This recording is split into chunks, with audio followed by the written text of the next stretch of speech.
আসসালামু আলাইকুম বিসমিল্লাহির রহমানির রহিম। শব্দ শব্দ সূরা আন-নাসের 2 নম্বর পর্ব এটি। আগের পর্বে 5টি শব্দ পড়ানো হয়েছে, এই পর্বে আরও কিছু শব্দ পড়ব। 6 নম্বর শব্দ হচ্ছে মালিকি। মালিকি শব্দের অর্থ অধিপতির বা মালিকের নিকট।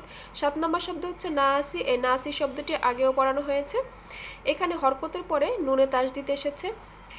হরকতের পরে নুনে অথবা মিমে যদি তাসদিদ আসে সেক্ষেত্রে গুন্না করে পড়তে হবে এবং এই গুন্নার নাম হচ্ছে ওয়াজিব গুন্না। আরেকটু সহজ করে যদি বলি, যখনই নুনে অথবা মিমে তাসদিদ দেখবে তখনই গুন্না সহকারে পড়বে।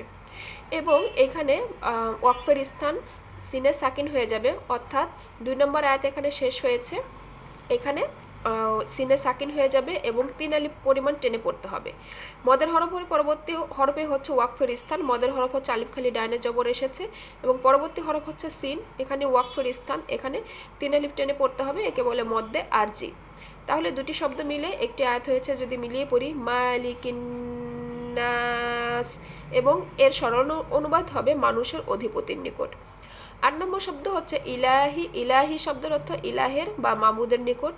এখানে হরফের উপরে খাড়া জবর এসেছে, 1 আলিফ পরিমাণ টেনে পড়তে হবে।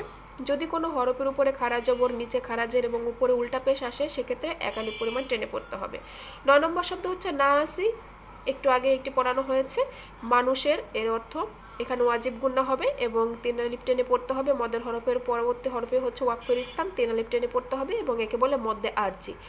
এখানেও একটি আয়াত সম্পূর্ণ হয়েছে। যদি মিলিয়ে পড়ি, ইলাহিন নাস, এবং এর সরল অনুবাদ হবে মানুষের মাবুদের নিকট।